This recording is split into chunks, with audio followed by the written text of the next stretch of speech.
यह कहानी है गांव में रहने वाले एक साधारण से परिवार की।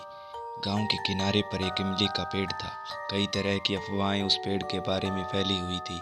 कोई कहता कि वहाँ एक चुड़ैल रहती है, कोई कहता वहाँ कोई रहस्यमय तांत्रिक आधी रात को तंत्र मंत्र करता है और शैतानों को खुश करता है। एक रात गांव में एक महिला दो जुड़वां बच्चों को जन्म देने के दौरान मर गई। शादी हुए सिर्फ 2 साल हुए थे। उसके पति का नाम राजेश था। राजेश की हालत बहुत गंभीर हो गई थी। अपनी पत्नी को इस तरह खो देने के बारे में तो उसने सोचा ही नहीं था। खैर, अब सवाल था उन बच्चों की परवरिश का, तो इसका जिम्मा राजेश की भाभी ने लिया। घर के सभी लोग जब हॉस्पिटल से उसकी पत्नी की लाश घर लेके आए तो सबसे पहले बच्चों को आखिरी बार उसके बदन से लिपटाया। फिर उसे सुहागिनों की तरह सजाया गया और अंतिम यात्रा के लिए ले जाई गई। अपनी पत्नी को अग्नि देने के बाद राजेश जब घर लौटने लगा तो उसके चाचा ने उसे राई फेंकते हुए आने को कहा। कारण यह था कि अगर वह लौटना भी चाहेगी तो उसे राई का हर एक बीज चुनकर लौटना होगा, और अगर वह वापस लौटी तो अपने वर या बच्चों को अपने साथ ले जाने की कोशिश करेगी। इसलिए राई के इन दानों को जितना ज़्यादा फेंका जाए, उनके लिए लौट कर आना उतना ही मुश्किल हो जाएगा। राजेश ने राई के बीज फेंके और लौट आया, लेकिन अपनी पत्नी को खो देने का गम उसे खाए जा रहा था। ऊपर से 2 बिन माँ के बच्चे। उसी रात सपने में उसने अपनी पत्नी को देखा। वह बोली, मैं आपसे मिलना चाहती हूँ। गांव के किनारे पर मरघट के पास जो इमली का पेड़ है, वहां आइए। ऐसा बोलकर वो गायब हो गई और राजेश की नींद खुल गई। पत्नी की याद में पागल सा राजेश बिना कुछ सोचे समझे आधी रात को उस इमली के पेड़ की तरफ चल पड़ा। आज उसने उस इमली के पेड़ के बारे में सुनी सारी अफवाहों को भुला दिया था। जैसे ही वह उस पेड़ के करीब पहुंचा, उसे पायल की चनक सुनाई पड़ी और उसे महसूस हुआ कि पीछे से उसे किसी ने बाहों में भर लिया हो। वो पलटा तो उसने सामने अपनी पत्नी को पाया। आंखों में काजल, मोगरे के गजरे की खुशबू, लाल बिंदी, सिंदूरी मांग और शादी की लाल साड़ी। राजेश उसे बाहों में भरकर रोने लगा। उसकी पत्नी ने उसे चुप करवाते हुए कहा, देखो राजेश, अब मैं मर चुकी हूँ। दशक्रिया के दिन जब तुम मरघट से मुझे भोग चढ़ाकर लौटोगे तो पीछे पलटकर मुझे हाथ से साथ चलने का इशारा करना। मैं वापस आ जाऊंगी। याद रखना, तुम्हें बहुत से लोग कहेंगे कि पीछे नहीं पलटना, लेकिन तुम पीछे पलटना, तभी मैं वापस आ सकूंगी। राजेश ने ठीक ऐसा ही किया जैसा उसकी पत्नी ने कहा। मरघट पहुंचे लोगों को इत्र की खुशबू आने लगी। जल्दी जल्दी थाल रखकर सारे लोग घर की ओर मुड़ गए, लेकिन राजेश पत्नी नीलम की बात याद करता है और पलटकर हाथ से इशारा करके अपनी पत्नी को बुलाने लगा, और वह रूह उसके पीछे चल पड़ी। इसके अंजाम से अनजान राजेश खुशी खुशी घर लौट आया। उसके चेहरे और खिलती हंसी देख सबको अजीब लग रहा था। लोगों ने सोचा शायद वो इस सदमे से उबरने की कोशिश कर रहा है।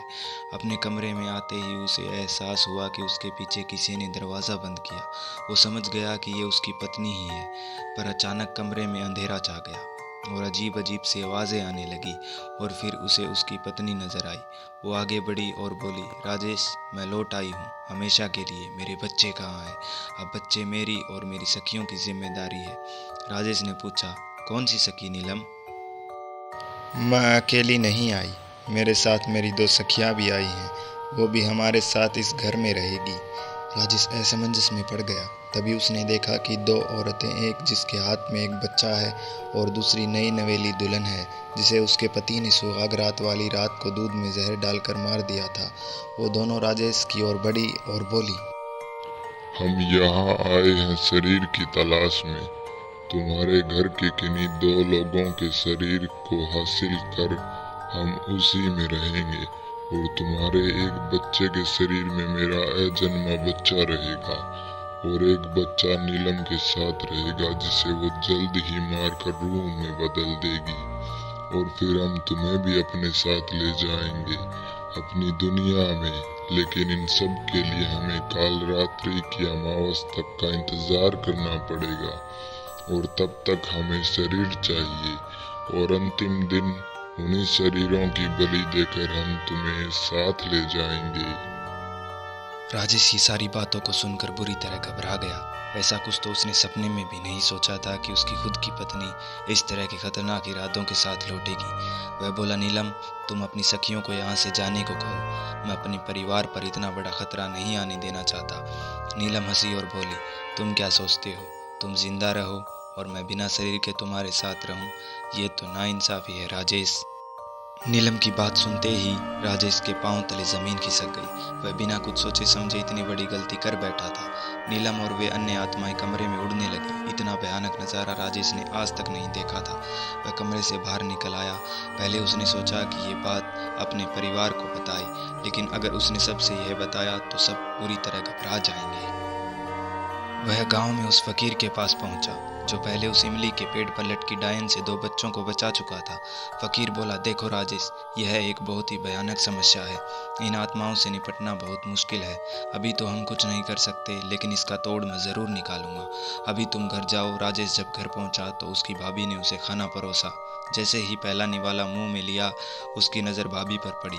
वह सारे बाल बिखराकर सफ़ेद आंखों से उसकी तरफ मुस्कुराकर देखने लगी। वो जोर से चिल्लाया और घर के सारे लोग तुरंत दौड़े चले आए। सब ये नज़ारा देखकर घबरा गए। तभी अचानक राजेश का भाई विकास भी ज़ोर ज़ोर से हंसने लगा।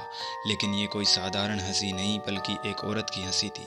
हंसी रुकी और विकास बोला, मैं हूँ कोमल। इस औरत को मारकर इसके पति को मैं अपने साथ ले जाऊंगी।